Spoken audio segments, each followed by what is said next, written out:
चांदूर बाजार तालुक्यातील सरफापूर खरोडी येथे ग्रामपंचायत प्रशासनातील काही ग्रामपंचायत सदस्य तसेच माजी गटविकास अधिकारी यांनी संगनमत करून बेकायदेशीर दस्तावेजाच्या आधारे सरकारी जागेवर अतिक्रमण केल्याचा आरोप सरफापूर येथील सामाजिक कार्यकर्ते अनिल गुलक्षे यांनी केला आहे। या सर्व प्रकरणाची चौकशी करून संबंधितांवर कार्यवाही करण्याची मागणी उपोषणकर्ते अनिल गुलक्षे यांनी अनेकदा केल्यावर देखील प्रशासनानं या बाबीला गांभीर्यानं घेतलं नसल्याचा आरोप उपोषणकर्त्यांनी केला आहे। संबंधितांनी केलेल्या भ्रष्टाचाराची चौकशी करून कार्यवाही करण्याची मागणी सामाजिक कार्यकर्ते अनिल गुलक्षे यांनी उपोषणादरम्यान केली आहे।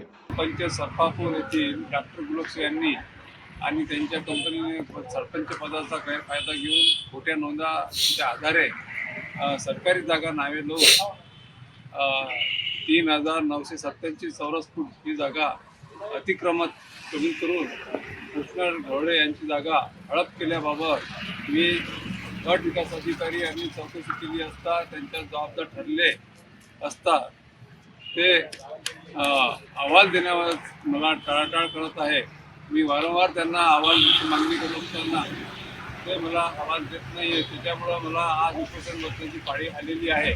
करिता मला योग्य न्याय मिळावा करता त्यांनी त्वरित चौकशी अहवाल देण्यात यावा हीच माझी मागणी महत्त्वाची आहे। उपोषणादरम्यान मांडलेल्या मागण्या मंजूर न झाल्यास न्याय मागणीसाठी आमरण उपोषण करणार असल्याचं देखील उपोषणकर्ते अनिल गुलक्षे यांनी सांगितलं आहे।